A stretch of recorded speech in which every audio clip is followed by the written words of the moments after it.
Hi, my name is Max, and I'm going to talk about cultural literacy. So, cultural literacy is the ability to understand and participate fluently in a given culture. So, what that means is basically when people want to start adapting to other people's cultures so we don't offend them or they don't offend us. It's just all adapting, because if we don't adapt to another person's culture, you may do something that will offend them, and then they're gonna, get mad at you. It's the same thing with us. Like, if they do something that offends us, we're gonna get mad, and we're gonna start thinking like bad stuff about them. But I mean, our country is based on culture, diversity. I mean, Statue of Liberty literally means freedom. So, but I have two examples so you guys can understand what cultural literacy is. So, my parents, they were born here in the United States. They were born in Texas, but they lived most of their lives in Mexico. And in Mexico is pretty different from the United States.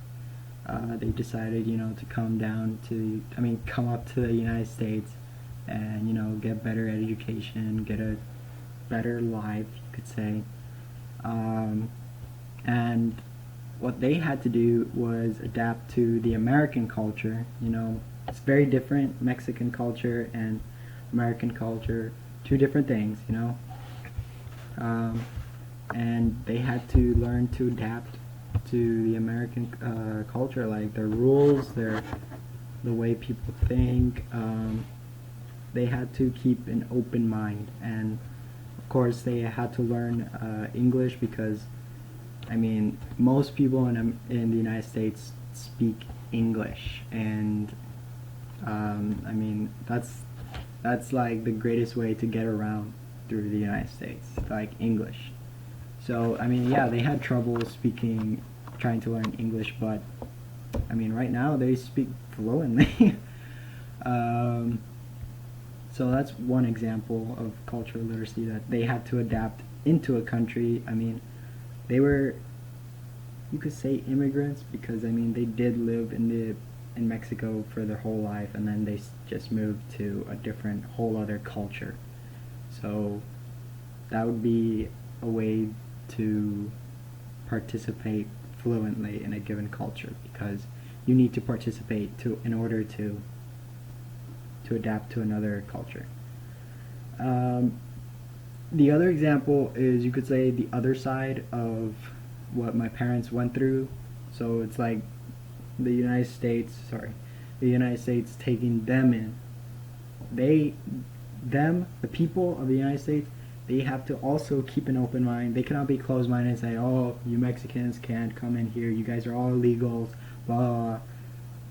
But you can't keep a closed mind. You can't be that ignorant to not let these people come in. Like, come on. And what the United States can do, they are doing it, but there's a lot of people that are ignorant.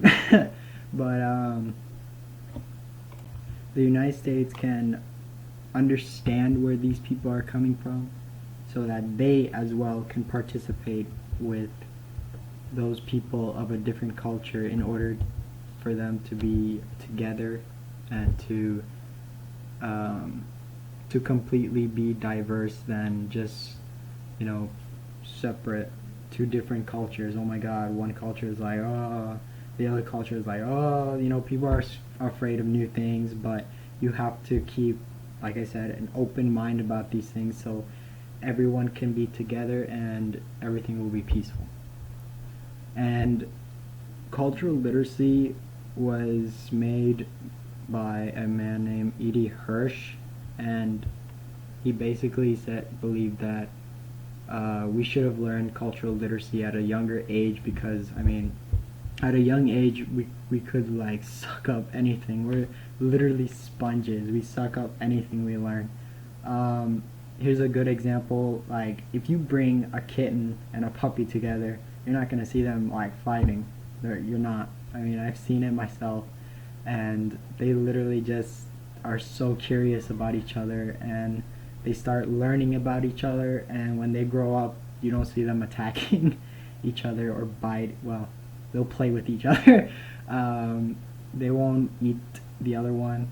Like, people used to think dogs will eat cats. Anyways, I'm getting off track. Sorry. But yeah, like, if you introduce something at a younger age, there is a high chance when you grow up that you're gonna start living with it for the rest of your life. I mean, yeah, like reading and writing. If you give it to a younger kid at a younger age, of course you're gonna learn that and be able to understand it when we're grown up. So that was what cultural literacy is. I hope you guys understood it, like how I understand it. Thank you very much, and this concludes my video presentation.